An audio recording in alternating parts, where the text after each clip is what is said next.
topics and opinions expressed in the following show are solely those of the host and their guests and not those of W4CY Radio, its employees, or affiliates.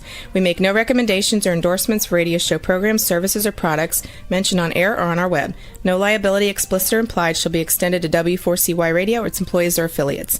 Any questions or comments should be directed to those show hosts. Thank you for choosing W4CY Radio.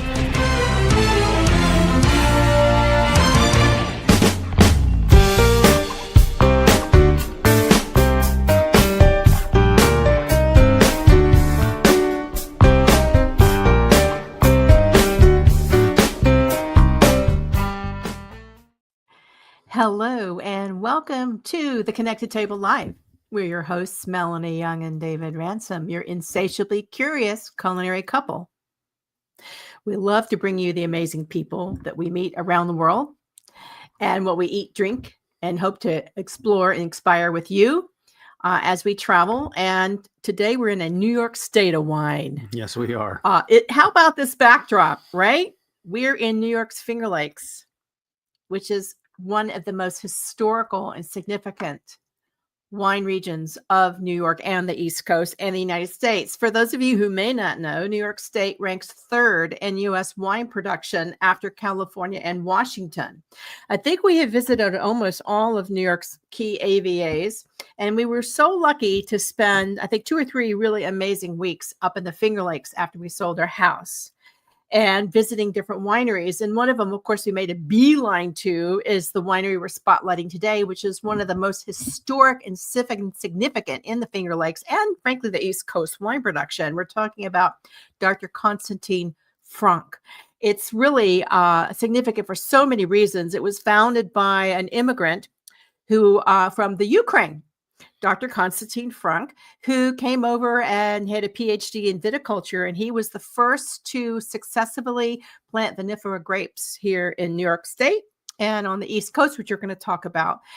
There's been many other major milestones since the 1962 when the winery was founded, and Dr. Konstantin Frank is still family run, as are many Finger Lakes wineries. And joining us, a return guest with more to talk about because it's a big celebration this year, is Meaghan Frank, who is a family member. I think she's 4th generation, and we're so excited to have her as we lead up to Thanksgiving, to have a wonderful New York State winery on our show. So Meaghan Frank, welcome to the Connected Table Live. Oh, thanks so much, Melanie and David. What a pleasure it is to be with you and to be with everyone on the Connected Table. It's an honor. So thank you. Well, we're happy to have you back, Meaghan. It's been a few years since we've seen you in person, but you have a lot of great things going on right now with the winery, and we thought it was a great time to have you back. Yeah. So here we are. Great. Yeah. Thank you. Well, we started with location. I think it's really important. Just so you know, we have a lot of global listeners and viewers as well. So let's talk about what is important about the location of the Finger Lakes and how many lakes there are and where Dr. Konstantin Frank is in the Finger Lake wine region and why it's such an important AVA. Absolutely. Yeah, the Finger Lakes, my husband always jokes with me because anytime we travel to Europe or, outside of America, everyone asks, oh, where are you from? And I always say the Finger Lakes. I don't say Western New York. I don't say upstate New York. I'm trying to draw as much attention to the name Finger Lakes. And he's always like, no one knows where that is. I was like, well, now they will. So the Finger Lakes were this collection of 11 lakes in Western New York. We're about 5 hours or so from New York City. So we're not terribly close to any major city. We're pretty isolated out here. But these 11 lakes were carved out during the last ice age. Glaciers receded about 10,000 years ago, and they carved out these very deep lakes, and also pulled, when the glaciers receded, they pulled a myriad of different soil types around the lakes. So that's making up really interesting soil types, especially for our aromatic varieties, which are really beautifully done here in the Finger Lakes. So there's about 4 lakes that are home to the majority of the wine production. So Seneca Lake probably has the most wineries. I think there's over 100 wineries now on Seneca Lake, which is also the deepest of the Finger Lakes. So at its deepest point, it's over 600 feet deep. So really helping trap that heat, acts as a moderating sort of effect. We get very cold winters here in the Finger Lakes. If anyone's been to our area, it's sort of our I have. Achilles heel. Yeah, our Achilles heel. We don't have wildfires, thankfully, but we do have very cold winters on occasion. So these deep lakes really trap that heat and help moderate the area nearby the lake, helping us to survive these cold winters. So Seneca Lake, that middle Finger Lake, we also have vineyards there. There's Cayuga Lake on one side, which, is home to many vineyards. You also have Cornell University there. You have Ithaca. So that's a nice global draw. And then on the other side of Seneca, we have Keuka Lake, and that's where we're located. So we're on the west side of Keuka Lake. It's a fork-shaped lake, so it's a very unique look. And so where you are, Melanie and David, you can see the bluff point behind there from your photo. And that's sort of that middle point where the two forks connect. So Keuka is around 200 feet deep, so still having that moderating effect at very deep slopes, high content of shale. So a lot of people in the Finger Lakes are talking about their soil types because of this glacial till that was left behind sort of during those glaciers receding. So really, really interesting. David took that photo. I did. When we visited, it was harvest was underway or just underway, and it was just a beautiful time. And I gotta tell you, I try to live with no regrets, but if I have one regret, is that we didn't visit the Finger Lakes more frequently when we lived in New York City. So many people who live in New York City never go anywhere other than the Hamptons or the Hudson Valley or Pennsylvania or Jersey Shore or whatever. But this is a stunning area for recreation, a lot of boating, a lot of hiking. I think it's a last count I picked up on the one, 150 wineries, most family owned. Also craft breweries and distilleries, restaurants, small, everything, and just unbelievably beautiful. Rolling countryside. Yeah. Just You're gorgeous. talking about a world away from Manhattan and a great vacation spot. Everybody needs to go. Absolutely. Completely agree. Yeah, very outdoorsy. Everything's centered around the lakes, boating, fishing, even in the summer, or in the winter, ice fishing, sailing. There's there's something for everyone, truly. We drove up, but I think Ithaca is the closest airport, right? Mm-hmm. Or Rochester. Mm-hmm. Or Rochester. Or Rochester. Keuka, without a doubt. Yeah. Yeah. But that's, it takes the best places take time to get to. Absolutely. So you mentioned how cold it gets in the wintertime. Yeah. And I think that's a great place to kind of bring people who haven't heard the story up to date on how Konstantin Frank helped create the vinifera movement in New York, because he had been growing vinifera grapes in Europe in a cold environment as well. But in New York, nobody thought it could be done. So he's the one that actually changed people's minds and thinking. So why don't you tell us quickly that story before we go to start talking about why we're here today? Sure, David. Yeah, it's a great story. And it is a great connection with those cold winters. That is something Konstantin was used to. So he was born in Odessa, Ukraine, and spent, most of his life there. At an early age, became interested in grape growing and winemaking. Actually made his first wine by the age of 15. So set himself on a path to earn a PhD in viticulture from the Polytechnic University of Odessa. And he was working with a multitude of different vinifera varieties. So vinifera meaning the European species of grape, Riesling, Cabernet Sauvignon, tons of different Eastern European varieties, some of which we grow here, like our Cazzacatelli and Separavi.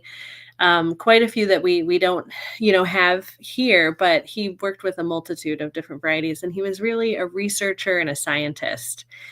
So it was World War II that brought the family to America. It was Konstantin, his wife, Eugenia, and 3 children, and they came through New York City, settled in a very small 1-bedroom apartment in Brooklyn, very much that American dream story. And basically had to start over. So Konstantin was washing dishes, in New York, trying to learn English. He spoke 6 languages, but not a word of English. So, this researcher and professor who spoke all these languages, he was very, very enthusiastic about growing grapes. He needed to find that location where they were growing grapes, planting vines, and that was the Finger Lakes. So he made a trip up here. And what perplexed Konstantin was that there was no vinifera here. There were no European grapes here in this area. Booming wine industry. But what was grown were Concord, Catawba, Niagara, the Vitis labrusca, so the American varieties. French-American hybrids were becoming popular as well, as this was the early 1950s. But he was really, really not understanding where was the Riesling, where was the Chardonnay, where was the Pinot Noir. And researchers told him it's too cold. And that, to your point, David, this totally connects the story. He was like, I come from a very cold place and I know how to, plant vinifera in cold places. This is not due to the cold. And he had a theory that it was actually due to a tiny little bug with a very long name called phylloxera. So phylloxera being from North America, it's sort of our gift to world viticulture, if you will. Backhanded gift it is. Gift, yeah. Made its way over to Europe with the advent of the steamship in the mid-1800s. Right. Devastated vineyards throughout Europe. So Konstantin, ironically, had dealt with this North American pest in Europe. And it was a group of European scientists that came up with this method, completely natural method, whereby you graft American rootstock with European vine, and that avoids the pest. The phylloxera root louse it's not interested in eating the American rootstock. So that was widely planted where he was, or widely practiced where he was in Odessa. And he essentially brought that technique here to the eastern United States. So he became the first person to successfully plant the European varieties east of the Mississippi. And that's what we continue today. So we work with about 17 different European varieties today. We have about 140 acres of vineyards, and we continue Konstantin's legacy, which is really exciting. It's so interesting because that grafting saved the European wine industry also. I mean, it was a phenomenal turning point in global wine production, really significant. And in the United States, it really kind of opened up the East Coast slowly to wine production. I know in Virginia, they had a lot of trial and error to get it right because of the humidity, same in Pennsylvania. But New York has thrived as a wine region. We've been to Buffalo, we've been to Long Island, we've been to the Hudson Valley, and of course the Finger Lakes, and it's been very successful there. And the lake effect is also critically important to all of us, whether you're in the Niagara wine region or Finger Lakes, because of that moderating effect. Absolutely. No, it's you can really tell. It's the same locations that are beautiful for having kind of second homes or resorts are the best places to have vineyards, because you're going to have that moderating effect with that lake view. So it's not really an issue in the current day of developers fighting, people who want to develop vineyards, but I do anticipate that becoming a bit of a friction point in the future. Interesting. Well, those developers. So, the winery, so he purchased, I think he purchases his vineyards in 1958, came over 51, purchased, he worked for Cornell for a while, and then the winery was established in 1962. Back then, how many wineries were there? Yeah, there were about 15, and they were all around Keuka Lake. So very large wineries.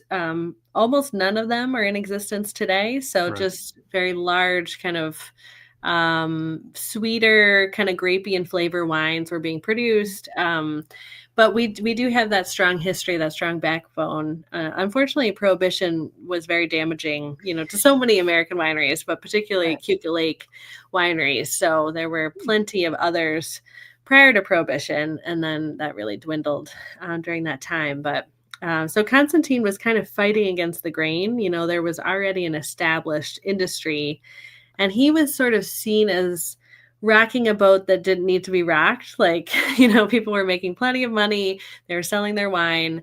And, he was fighting against it. He would say, you Americans deserve only excellent. And we need to be making the most excellent wine for customers, for guests.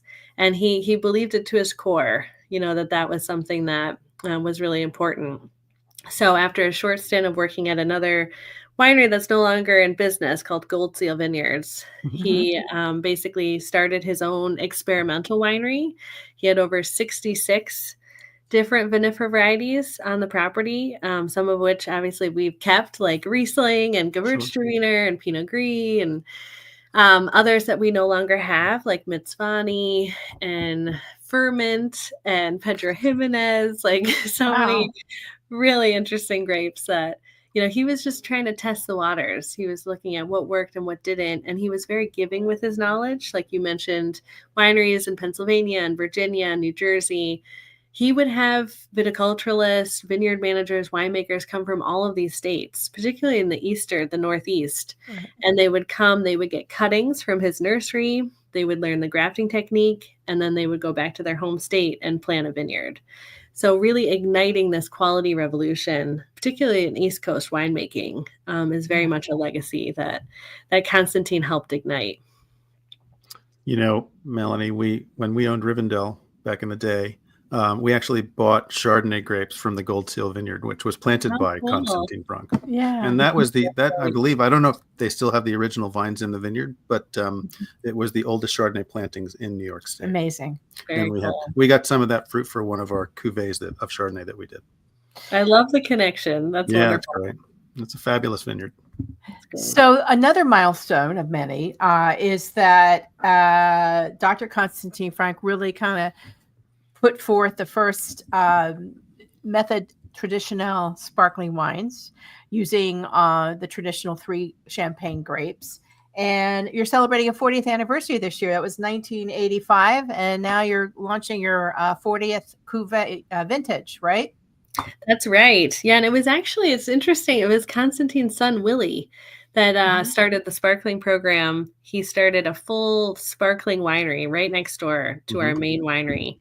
And Konstantin famously, he enjoyed sparkling wine, but he wasn't really passionate about producing it. He actually was quoted as saying, the only reason the French make champagne is because they can't make a decent table wine that far north. So it's like, oh my gosh, how could he have said that? I'm a personal huge fan of champagne, but his son, Willie, felt very differently about champagne and sparkling wine in the traditional method, and basically built on his father's success of planting vinifera successfully, utilizing Chardonnay, Pinot Noir, and Pinot Meunier. He basically started that operation in the late 70s and had his first vintage in 1985. And to your point, Melanie, we are celebrating our 40th anniversary this year. It's been really fun to produce an anniversary edition wine, it's been a really fun project to work on. And our sparkling winemaker, Eric Bauman, he's in his 20th work anniversary with us. So he's worked with the family for a long time on these sparkling wines, and they are truly something special. So I'm not sure if you guys had a chance to try this Cuvée 85, but we have our empty bottle right here. I sent Juan a photo, but I don't know if we can get up on the screen. But tell us about it, because it's very special and it's limited edition. And there's still, I went online. There it is. I went online and it's still available if you go to the Dr. Konstantin Frank website, because there's only 100 cases made. That's right.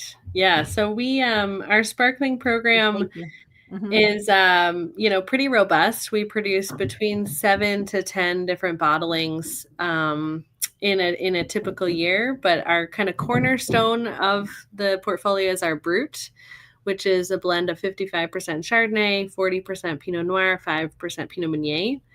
And for this special anniversary bottling, we basically did the dosage, which is the little bit of reserve wine added at the end after the yeast is removed, after the wine's been riddled, after the wine's been disgorged. The dosage stage is a really important time to add a little bit of reserve wine.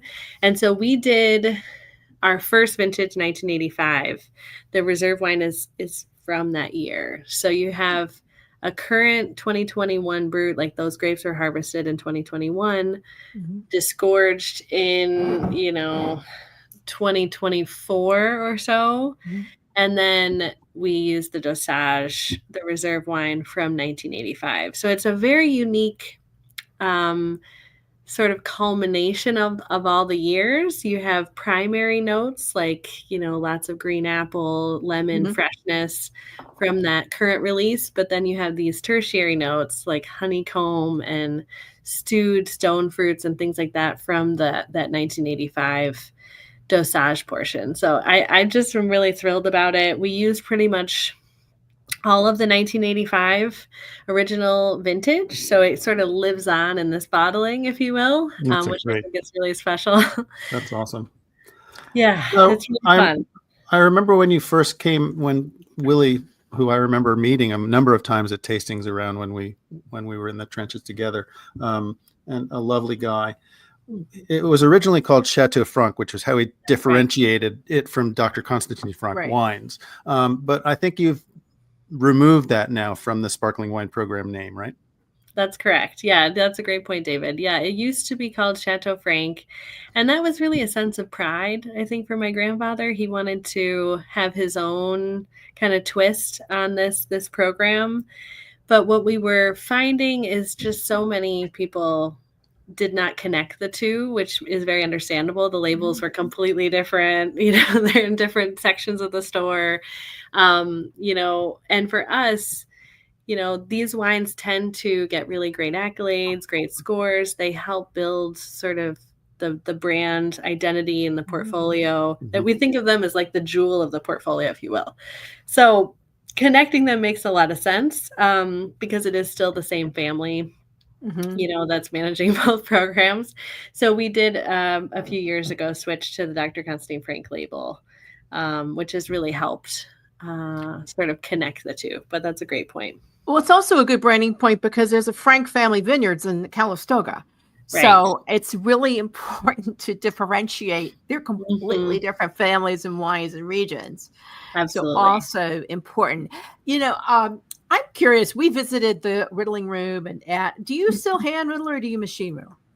We have both. Yeah. So we do we have some hand riddling racks for kind of smaller volume wines and also dosage wines.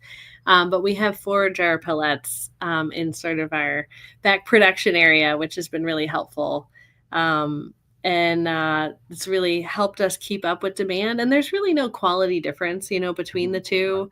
One is just maybe a little bit more romantic, the hand riddling. A lot less carpal tunnel syndrome with the One of the reasons I asked, and I have not read the article, but Shayna Clark, who's a terrific wine writer, did an article on the disappearing in Champagne. There are very few hand riddlers left. And I've been going, I think I don't know who she wrote it, but I think it's one of the wine magazines, but I'm looking forward to reading that, but because it sounds like it's like shoe cobblers, the disappearing breed. And it's really special when you know that you still have people who are doing that. Very laborious, time-consuming tradition. It's really, really nice.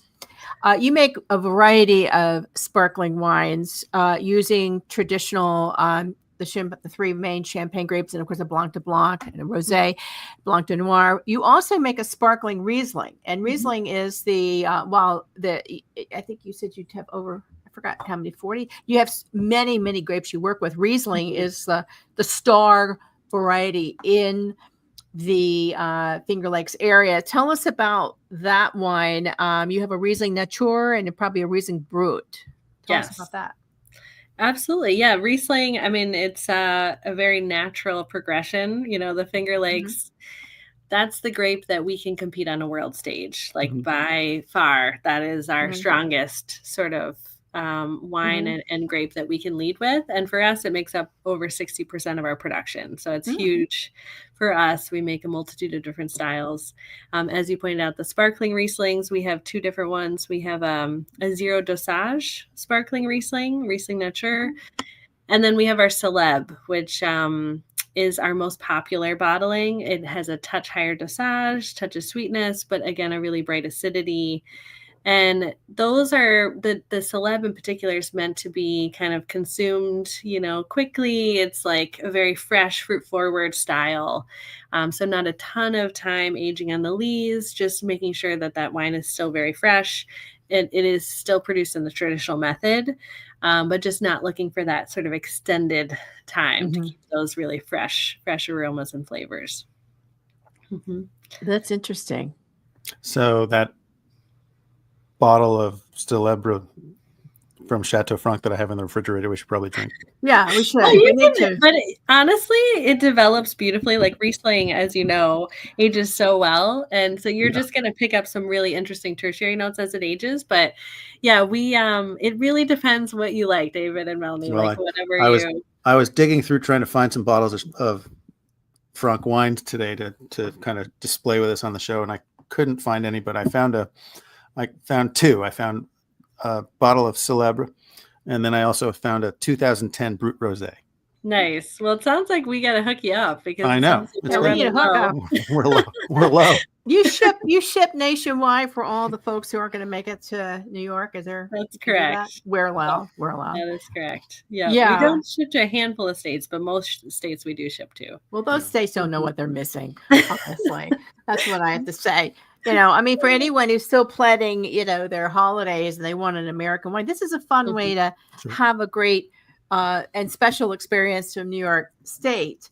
And I think it's important because I think a lot of people, particularly people who are not familiar with wine production and the AVAs, there's an AVA in every state in the United States. They don't understand how amazing New York State wines are. And we're not paid to say that. We are true believers in this. And what I was taken with when we finally got to go, because we've been to many New York wine tastings, you know, over the years, when we finally visited Dr. Konstantin Frank, it was such an extraordinary experience. It was in 2020, so we were all masked and everything, but there's a whole beautiful tasting room dedicated to the history of winemaking and Dr. Konstantin Frank's impact. And you actually, at the time when we were there, you had a whole history on the women in your family who were very much involved in developing the winery. Is that still up, or was that a special exhibit?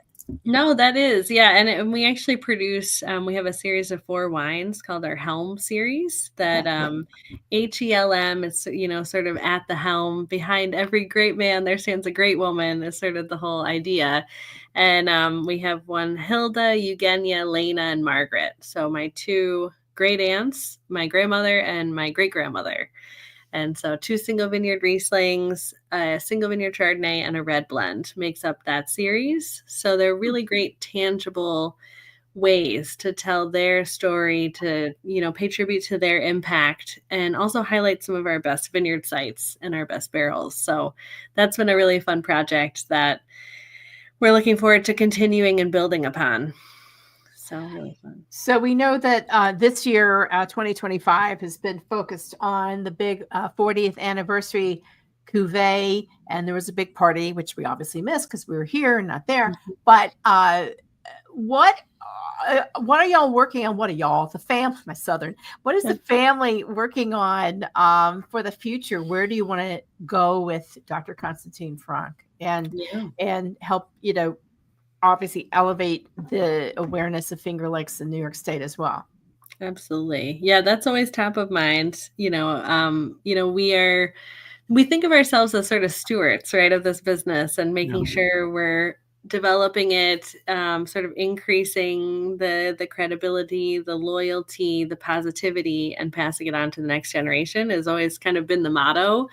So, you know, we're really excited about the 2025 harvest that we just completed, where we're able to fill our tanks and barrels. And it was a very solid year for quality and quantity, which we don't always get in the Finger Lakes. True. And a lot of concentration there. So we had a bit of drought-like conditions, you know, in August. So smaller berry sizes, a little bit more intensity and concentration.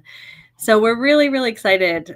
We still have lots of different ferments going, and our winemaking team is working hard with some blending options and things like that, but it's going to be a really good year. So, you know, for us, we're looking to expand our vineyard acreage. We have vineyards on the west side of Keuka Lake and also the east side of Seneca Lake.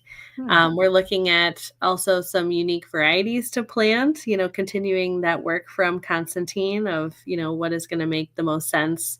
You know, we've become very much pioneers with Gruner Veltliner and Blanc Frankish and sort of varieties that Konstantin hadn't planted originally. Cabernet Franc is another one we're really excited about. We just, there's a lot of things to be excited about. But I would say just the slow growth model, that's what we've kind of always done, is slowly, incrementally growing, putting all of the profits back into the business year after year, developing, more hospitality experiences. As you mentioned, Melanie, we have a variety of things to do when folks visit us, but one that we're really proud of is our 1886 food and wine experience, which we just closed out on our 10th year of. It's been voted 4 times the last 4 years as the top wine tour in America by USA Today. So that's been really great national recognition for a very educational, very creative sort of tasting experience that is kind of hard to find elsewhere. So we're looking forward to, hopefully we can get a streak going, do a 5th year next year. But lots of exciting things in the future, but kind of continuing on that momentum. Describe the experience for people who are curious about doing it, because we're really trying to put a big emphasis now on wine travel and getting people out to go and experience. What is the experience? Sure. Yeah, so it was inspired by my time. I did my graduate degree in Australia, in Adelaide, and there you have 4 wine regions that you can get to within an hour to 2 hours. Like there was just, for me, it was a great education in wine tourism and wine hospitality, and doing all of these more sort of food and wine pairing experiences, having a winemaker take you through the cellar. So, coming back, it was really important to think of something where we could get people behind the scenes. And that's what we did. It's gone through a few iterations over the years, but it's remained pretty much the same kind of format. We start with a tour. So it could be a tour of the sparkling cellar, the vineyard, or the winery, sort of the barrel cellar and the winery. It depends on the day you book. So guests can come. We have some folks that come multiple times through a vacation just to make sure they hit all the tours. And then after the tour portion, you taste a few wines, through the tour. You get a lot of history, very much a behind the scenes look at how the wines are made and how the grapes are grown. And then you come back into a beautiful space, and the why we call it 1886, which I do think was probably a mistake because it's really hard to remember the number. So all the time I get people, I did your 1823 tasting or your 1845. And I'm like, yeah, I know which one you're talking about. We only have one that starts with 18. But the building dates back to 1886. It was one of New York's first wineries way back before our family arrived in this country. But it was called the Western New York Wine Company.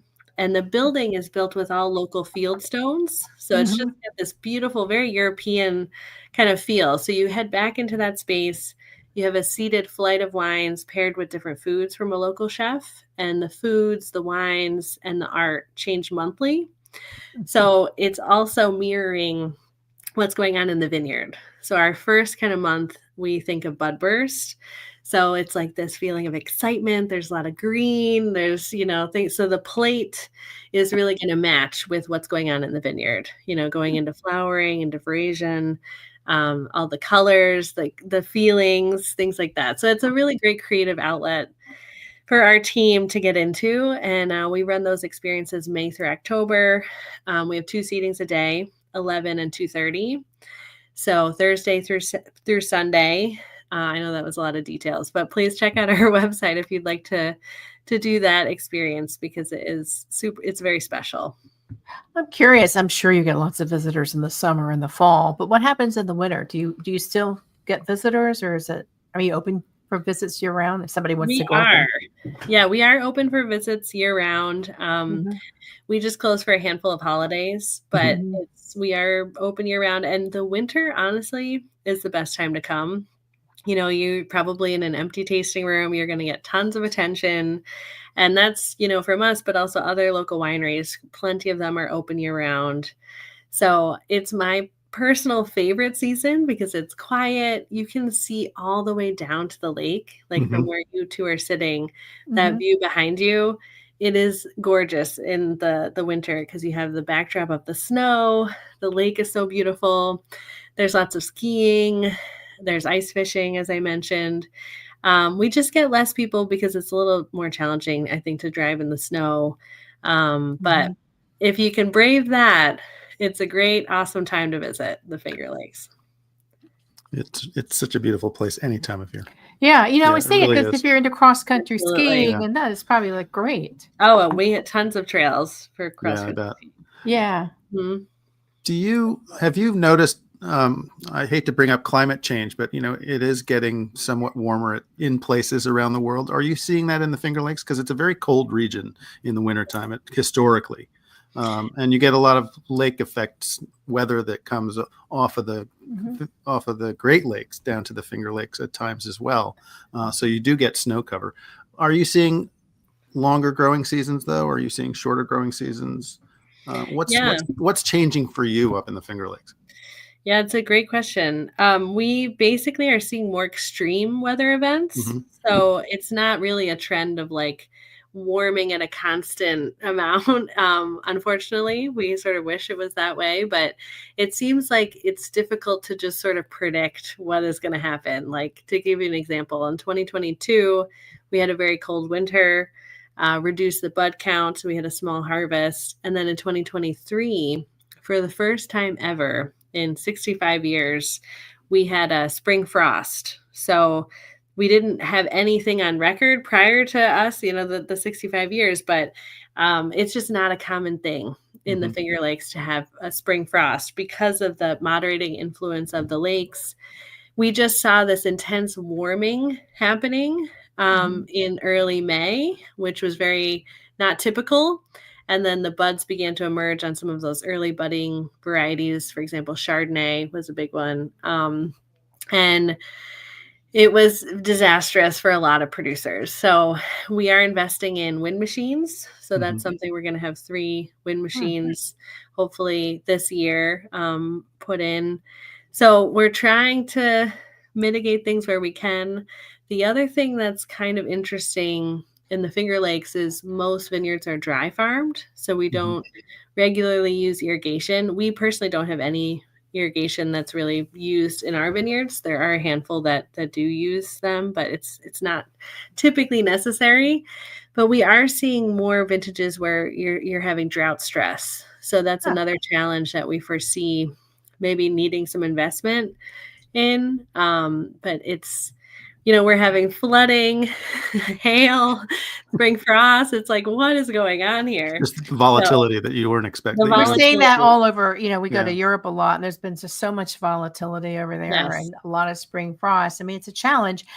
And you have to, invest in equipment and make adjustments. You referenced that you're experimenting with different varieties. Do you think in the Finger Lakes there will be certain varieties that will be better acclimated to addressing these long-term climatic changes? Because I don't think it's going to be reversed. I think it's going to keep just going that way. Yeah, it's a great point. I definitely think, Riesling is one of our hardiest varieties that can withstand quite a bit. So I think continuing with Riesling, we've, sort of unified as a state with Cabernet Franc. That's become sort of the red grape of New York State. And we're part of this movement called Cab Franc Forward that's doing lots of events in New York and in other places. So that's definitely something to watch. But Riesling, Cabernet Franc, also Separavi. That's a grape that's really growing in popularity. It's a Georgian variety. Konstantin pioneered it to America. It was widely planted, still is today in Ukraine. And that grape is really interesting because it holds its acidity and yet it has that colored juice. So it's a Tenturi variety. Yeah. So even in these very, very difficult vintages, you're able to make a very bold, deeply hued red, which is not guaranteed in any other vintage for any other grape. So I think it's looking at these cold, hardy, resilient, varieties. I think that's going to be the key to our success.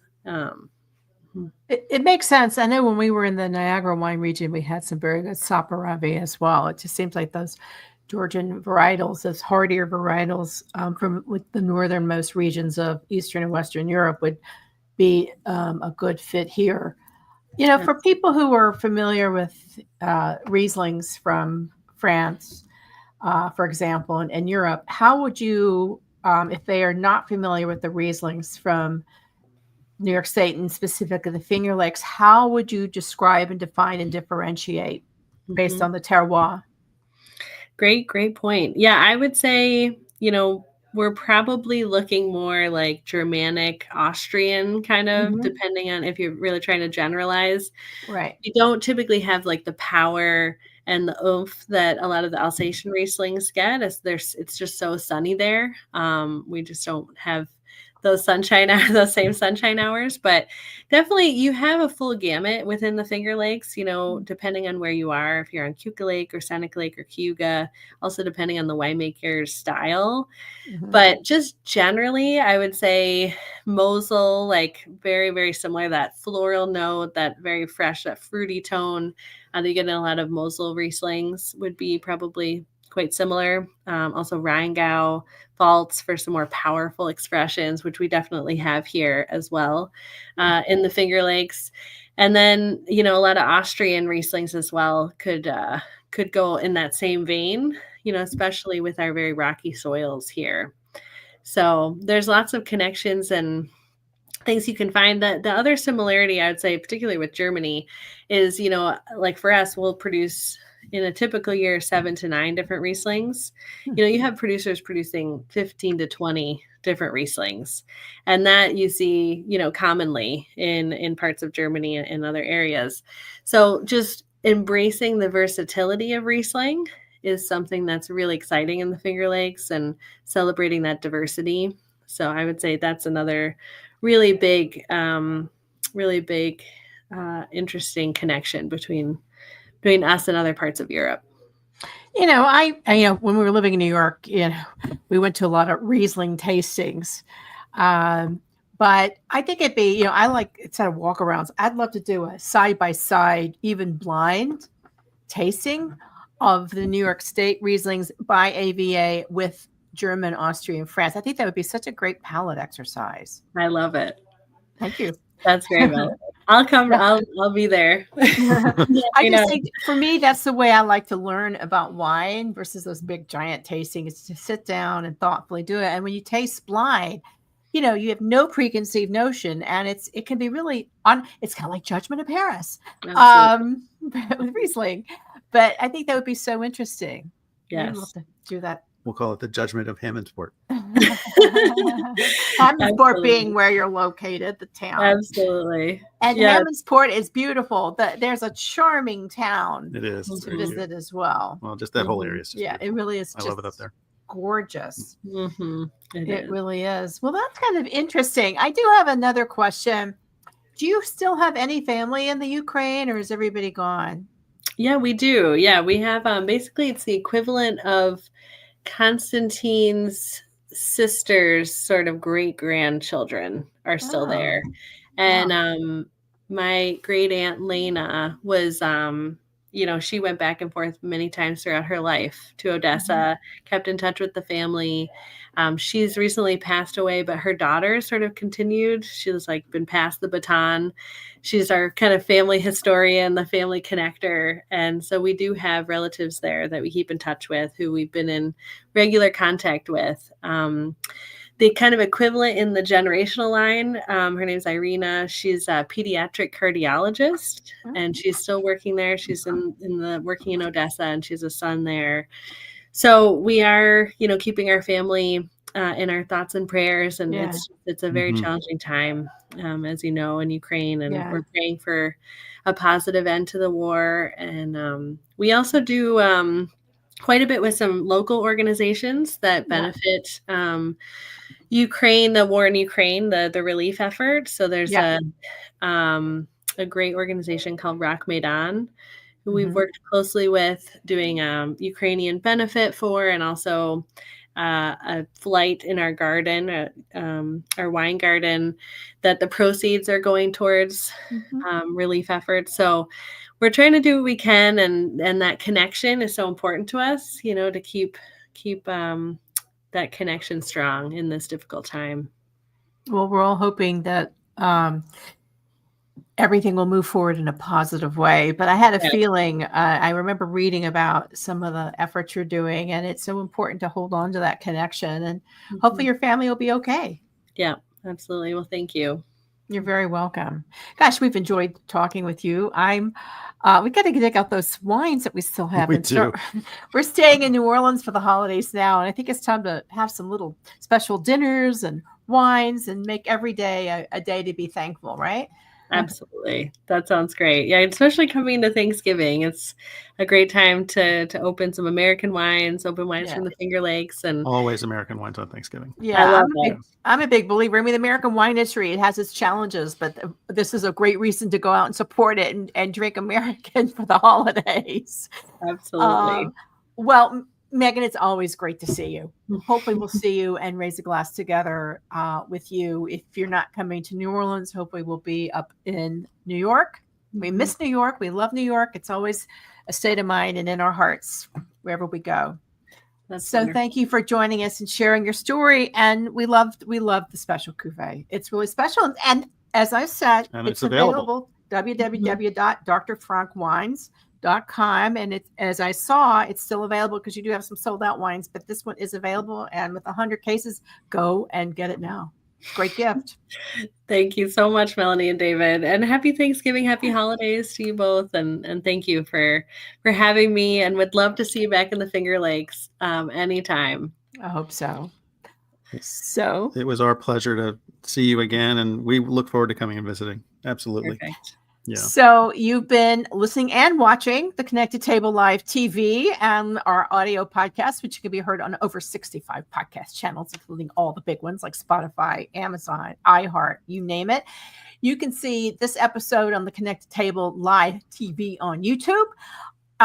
Please share it and recommend it. We want to have more people join us at our table because we love sharing our experiences and the people we like to connect with you every day in every way.